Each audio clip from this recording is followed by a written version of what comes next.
बहुत बहुत स्वागत है दोस्तों हमारे YouTube channel programming with R K. Jha में। आज हम लोग सी के अंदर लूपिंग स्टेटमेंट्स के बारे में चर्चा करेंगे।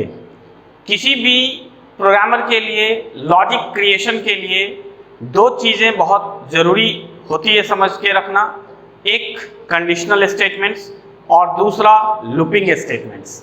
और ये दोनों हम ये कह सकते हैं और हर प्रोग्रामर इस बात को समझते हैं कि ये दो कॉन्सेप्ट कंडीशनल और लूपिंग स्टेटमेंट्स का यूज किसी भी प्रोग्रामिंग लैंग्वेज में प्रोग्राम बनाने के लिए इम्पॉर्टेंट इसलिए हो जाता है क्योंकि इन्हीं दो कॉन्सेप्ट के मदद से हम लॉजिक क्रिएशंस को परफॉर्म कराते हैं। लॉजिक क्रिएशंस करना जनरली प्रोग्रामर्स आपस में बात करते हैं तो बोलते हैं इस प्रोग्राम का ये लॉजिक लगाना है, लॉजिक सोचिए। ये लॉजिक क्या होता है?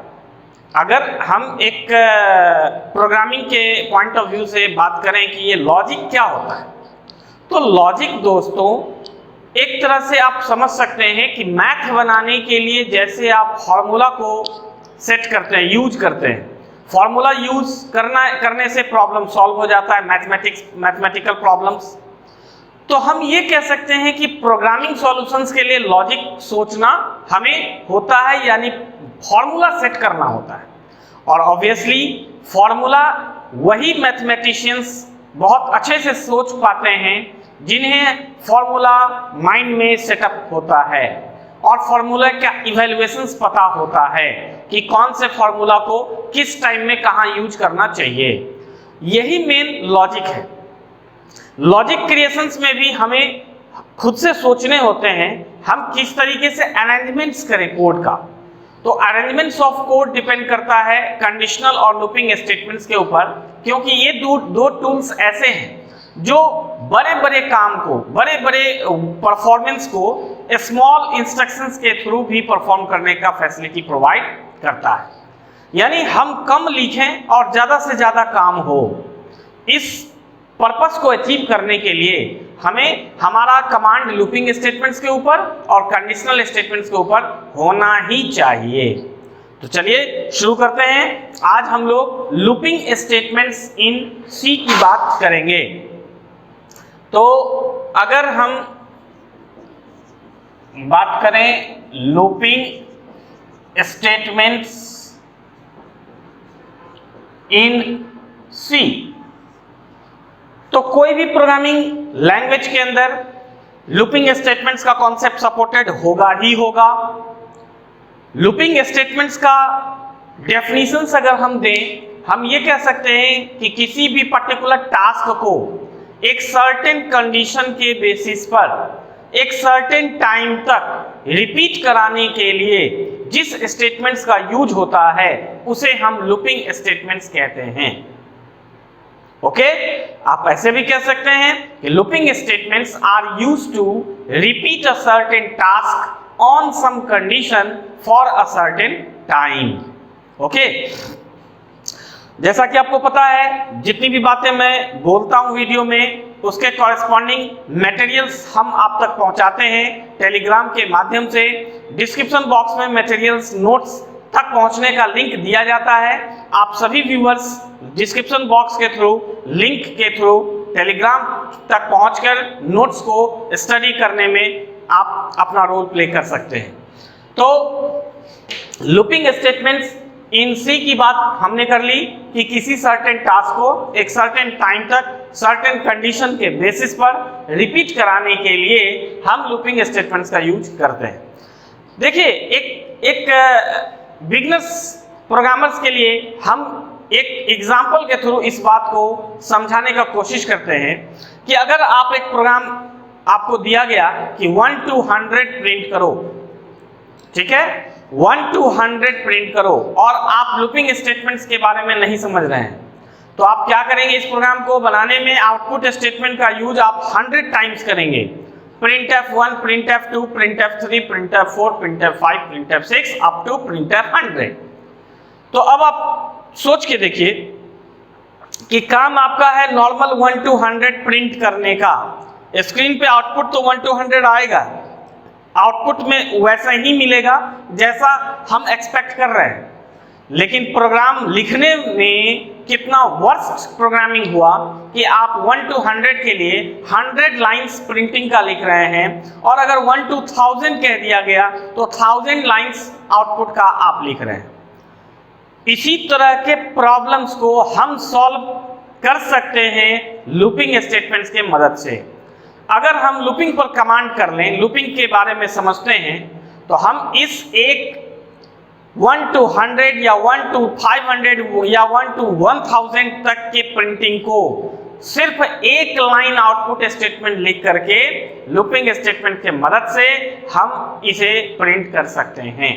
यानी लूपिंग स्टेटमेंट्स कितना यूजफुल हुआ कि जो 100 लाइंस का कोड 1000 लाइंस का कोड हो सकता है, उसे ओवरकम करके एक लाइन पर ले आता है, और उस एक लाइन से 1000 आउटपुट, 10,000 आउटपुट, 20,000 आउटपुट भी डिस्प्ले हो सकता है। ये लूपिंग स्टेटमेंट्स का खासियत है और पावर है। इसीलिए हर प्रोग्रामर को लूपिंग स्टेटमेंट्स पर कमांड होना ही चाहिए एक अच्छे प्रोग्रामिंग करने के लिए।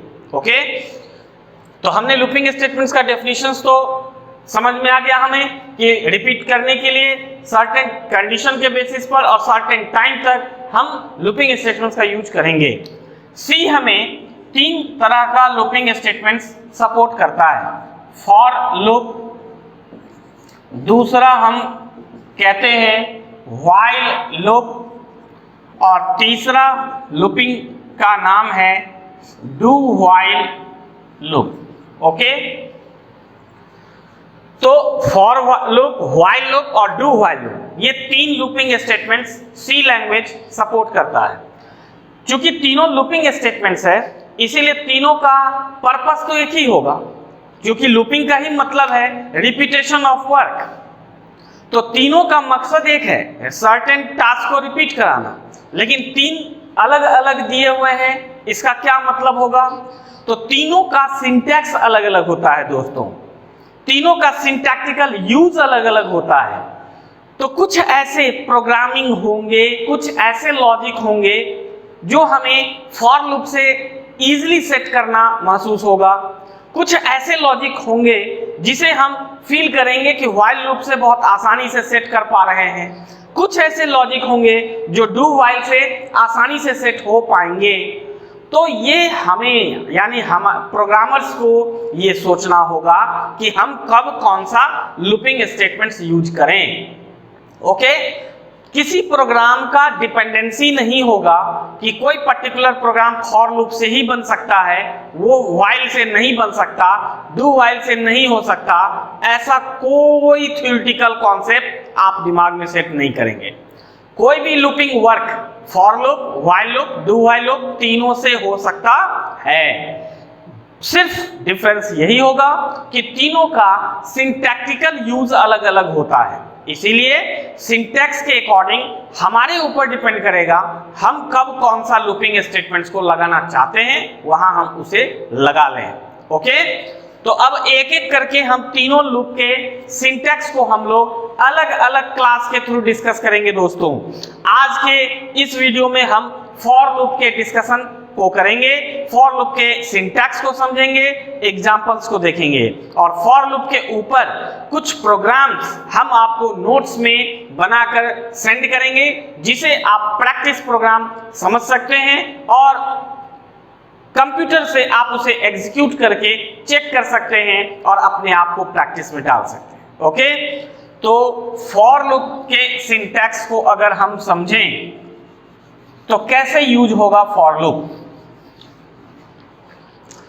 फॉर लूप हमारा सिंटैक्स होता है सी के अंदर कि फॉर लिखने होंगे, इसके पैरेंथेसिस में इनिशियलाइजेशन, फिर सेमीकोलोन के बाद कंडीशन, फिर सेमीकोलोन के बाद इंक्रीमेंट और डिक्रीमेंट। उसके बाद फॉर लूप का अपना बॉडी ओपन होगा, यानी ब्लॉक्स बनेगा, और फॉर लूप का क्लोजिंग होगा। अब इस ब्लॉक के अंदर एक स्टेटमेंट लिखना है या 1000 स्टेटमेंट्स लिखना है, वो आपके ऊपर डिपेंड करता है। तो फॉर का ये सिंटैक्स जो हम देख पा रहे हैं, इसके अंदर पैरेंथेसिस में 3 सेक्शन होता है, जैसा कि आप देख रहे हैं, इनिशियलाइजेशन, फिर सेमीकोलन, दूसरा सेक्शन कंडीशन, तीसरा सेक्शन फिर सेमीकोलन से सेपरेट है इंक्रीमेंट डिक्रीमेंट। अब हम इसके सिंटैक्स के एग्जीक्यूशन को, इस सिंटैक्स के एग्जीक्यूशन को हम आपको बताने जा रहे हैं, जिसे आप बहुत बारीकी से समझें, ताकि फॉर लूप कैसे काम करता है इस बात को आप समझ पाएंगे। दोस्तों, जैसा कि आपको पता है, program top to bottom approach में काम करेगा। सबसे पहले ऊपर से जब आएगा फॉर लूप के पास, तो इसका इनिशियलाइजेशन पार्ट सबसे पहले काम करेगा। इनिशियलाइजेशन पार्ट सबसे पहले और एक ही बार काम करता है। हमारे स्टेटमेंट्स को बहुत ध्यान से सुने और ध्यान से समझें कि फॉर लूप का इनिशियलाइजेशन पार्ट सिर्फ पहला बार और एक ही बार काम करता है। उसके बाद इनिशियलाइजेशन फिर कभी काम नहीं करेगा, फिर से तब काम करेगा जब वापस फॉर लूप के पास आएगा। तो हम ये कह सकते हैं कि फॉर लूप के पास आने पर सबसे पहले इनिशियलाइजेशन पार्ट काम करता है, और इनिशियलाइजेशन पार्ट काम करने के बाद ये पॉइंटर को कंडीशनल पार्ट पे सेंड करता है, ये चेक करने के लिए कि कंडीशन ट्रू है या फॉल्स है। चूंकि इसमें भी कंडीशन पहले और बॉडी नीचे होता है दोस्तों, तो कंडीशन के ट्रू होने पर ही पॉइंटर फॉर लूप के बॉडी में इन करेगा। अगर फर्स्ट टाइम ही कंडीशन फॉल्स मिल गया तो पॉइंटर फॉर लूप के बॉडी में इन नहीं करेगा। ठीक है, तो हम ये कह सकते हैं कि इसके बॉडी में आने के लिए इसके कंडीशन का ट्रू होना जरूरी है। और एक बार अगर इसके बॉडी में आ जाएगा तो फिर वापस तभी निकलेगा जब कंडीशन फॉल्स होगा। इसीलिए लूपिंग स्टेटमेंट्स में बहुत अच्छे से आपको सोचना और समझना होता है लॉजिक सेट करने के दौरान, कि हम ये देख पाएं कि काम का होने के लिए कंडीशन का ट्रू होना जरूरी है, और रिपीटेशन लूपिंग एक सर्टेन टाइम तक ही होना चाहिए। इसीलिए कंडीशन ऐसा होना चाहिए कि एक सर्टेन टाइम के बाद कंडीशन फॉल्स हो जाए।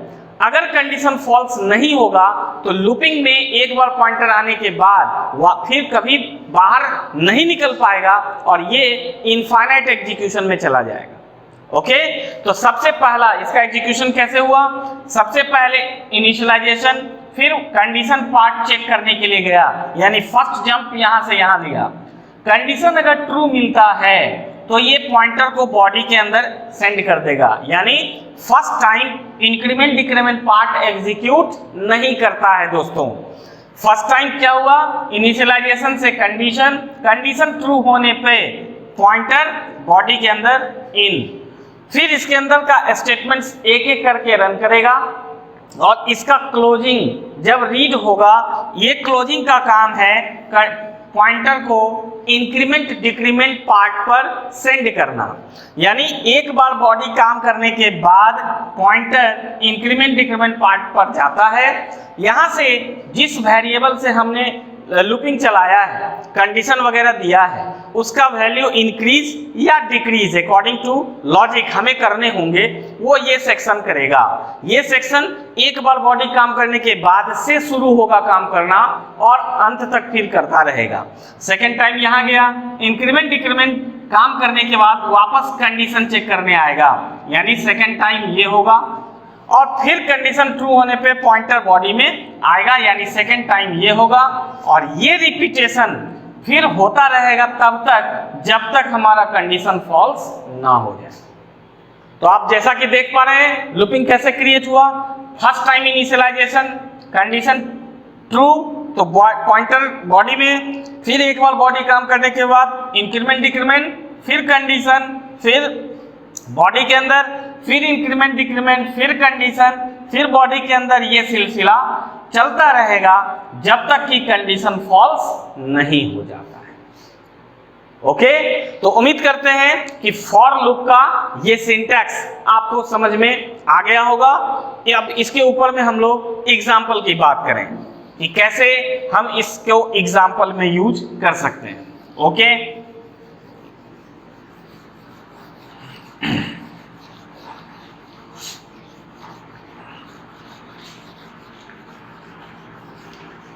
हम अगर देखें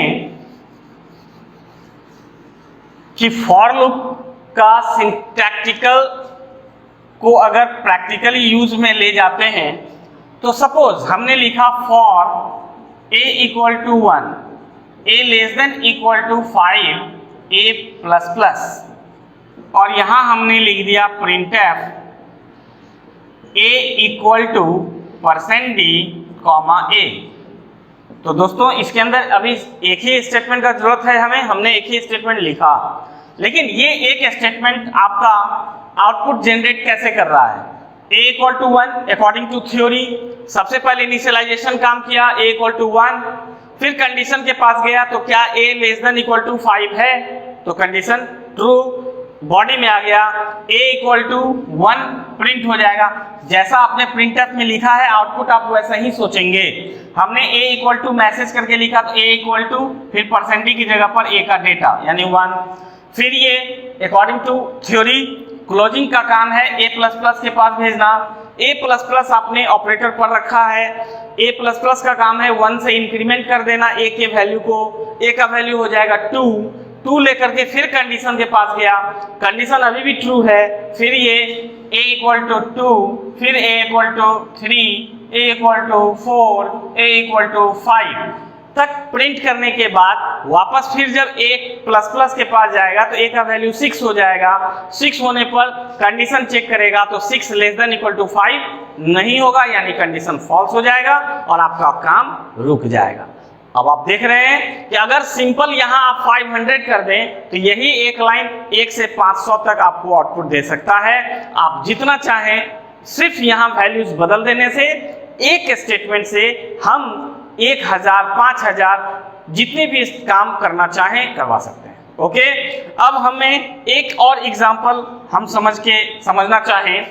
सपोज इस 3 सेक्शन को दोस्तों हम प्लेस चेंज करके भी लिख सकते हैं फॉर लूप के अंदर। सपोज हमने लिख दिया a इक्वल टू 10 ऊपर में ही, फिर फॉर के अंदर इनिशियलाइजेशन हम नहीं करना चाहते तो सेक्शन सेपरेट कर देंगे।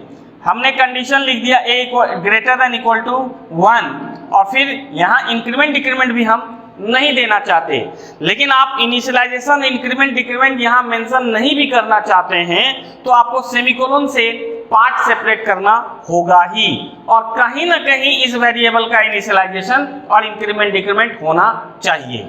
हमने लिखा printf /n a equal to %d, a, और इसके अंदर लिख दिया हमने a माइनस इक्वल टू 2। तो इस वेरिएबल का इंक्रीमेंट डिक्रीमेंट का काम हमने बॉडी में कर दिया। अब आप इसका आउटपुट देखेंगे तो a equal to 10, a equal to 2 के अंतर पर इस स्टेटमेंट का पूरा meaning a equal to a minus 2 होगा। तो 2 के डिफरेंस पे आपका ये डिक्रीमेंट ऑर्डर में हमारा आउटपुट जनरेट करेगा, और 2 के बाद 2 0 तो ग्रेटर देन नहीं होगा, कंडीशन फॉल्स हो जाएगा। तो आप देख पा रहे हैं कि फॉर लूप का हम कैसे यूज प्रोग्राम में कर सकते हैं। आज के वीडियो के अकॉर्डिंग नोट्स में फॉर लूप के ऊपर बहुत सारे प्रोग्राम्स भी बना करके सॉल्यूशन के साथ आपको सेंड किया जाएगा। प्रोग्राम को एंजॉय करें, थ्योरी को एंजॉय करें, थ्योरी को समझें, वीडियो वॉच करें, अच्छा लगे तो दूसरे तक भी पहुंचाएं, चैनल को सब्सक्राइब करें, लाइक करें और कमेंट्स जरूर करें। दोस्तों मिलते हैं नेक्स्ट वीडियो में व्हाइल लूप के साथ, तब तक के लिए नमस्कार।